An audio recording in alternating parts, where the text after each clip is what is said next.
Okay, I'm gonna work on Ariel's hair now.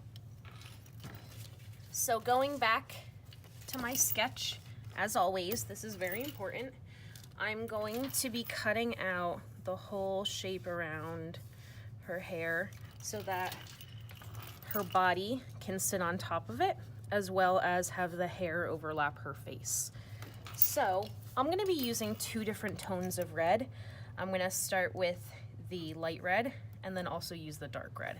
So to begin, I'm gonna place my red underneath the paper, make my sandwich, and then use my transfer paper, remembering to put the dark side down, light side up, dark side down, and then making sure that it is underneath the area that I plan on tracing.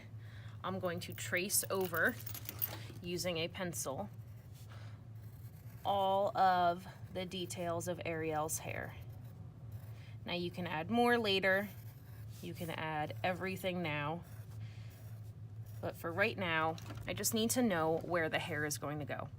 I'm also going to give myself lines of where the perimeter of her face and her body are, just so that while I'm working, I know what I need to cut out. I'm probably going to want to cut out a little piece there where her arm goes to see some peeking from underneath, and then giving her lots of volume in the back.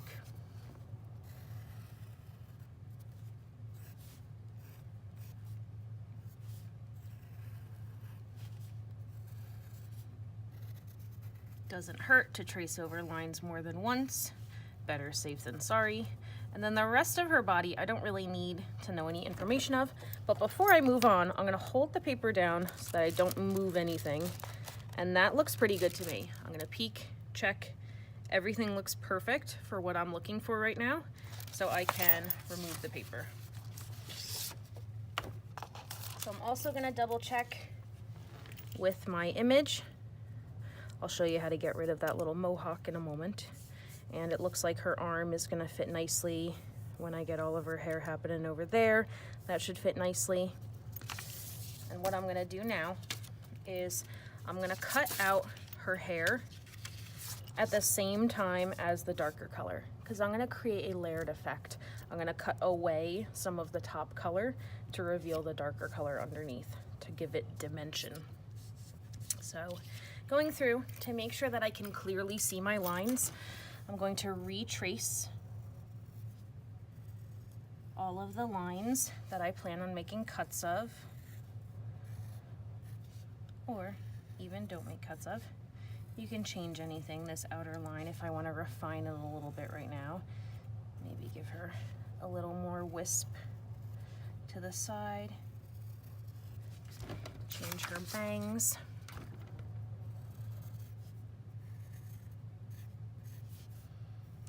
This is the perimeter of her face.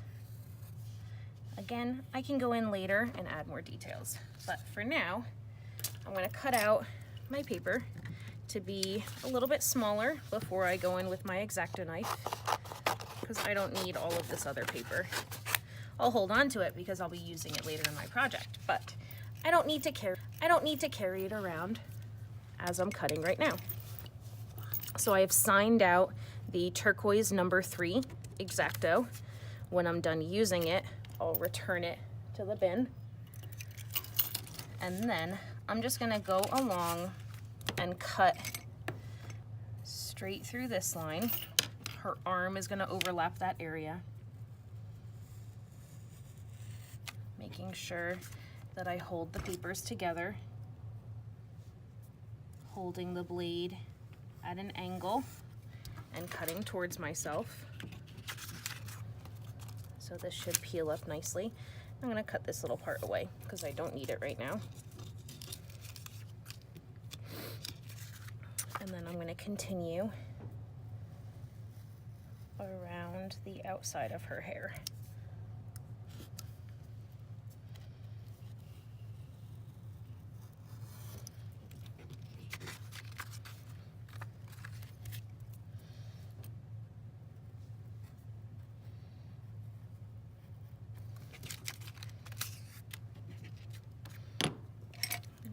fix that cut with a pair of scissors because I don't like the way it cut with an X-Acto. That's a little bit better. And then back to her hair.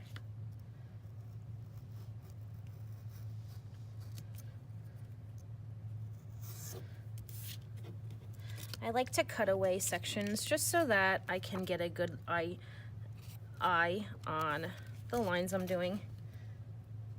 Keeping my fingers always at a safe distance.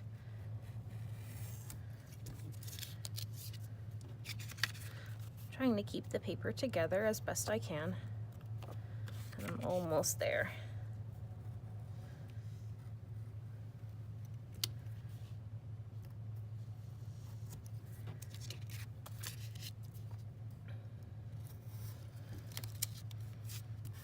So I have the outside ready. I'm gonna check on my image, see how I've done. If I line Ariel up, her line would continue there. Her shoulder should match there. So this outside looks good. I'll fix all this area. And then it looks like I forgot to end this area. So I'm just checking back in.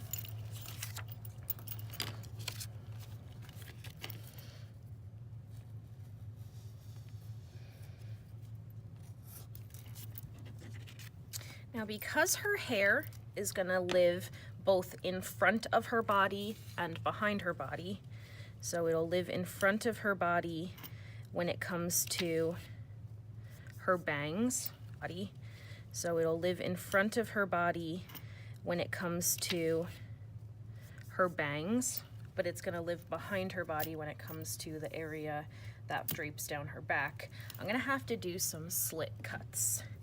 So let me get rid of some of this paper that I saw peeking through. I want to hold on to this because it'll be easier to glue Ariel's body down when I have that overlapping piece of paper. But I think what I'm going to start to do, and I'm just going to look at the red layer for now. I can move the dark red out of the way. And I'm going to make a cut over here. And a cut over here where her bangs are, so that I've kind of made a little pocket. You can see it kind of opening up. And then let me get rid of some of her mohawk now, keeping a little of her extra at the top.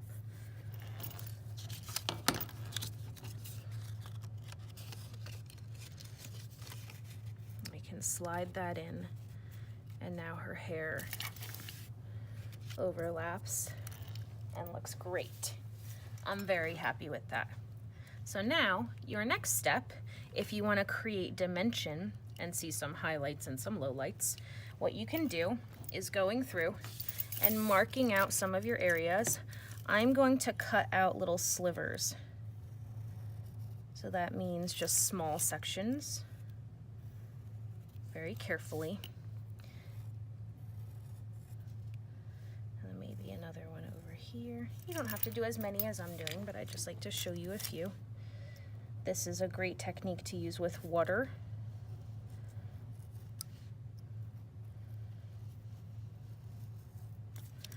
I'm cutting away. I'll do one more.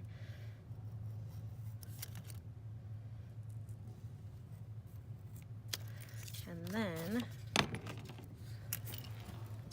when I glue these two pieces together eventually, I have that nice dimension of the darker red and the lighter red. I can also go in and add lighter tones like orange, or I could use colored pencil to add some different values, some extra pop and highlights.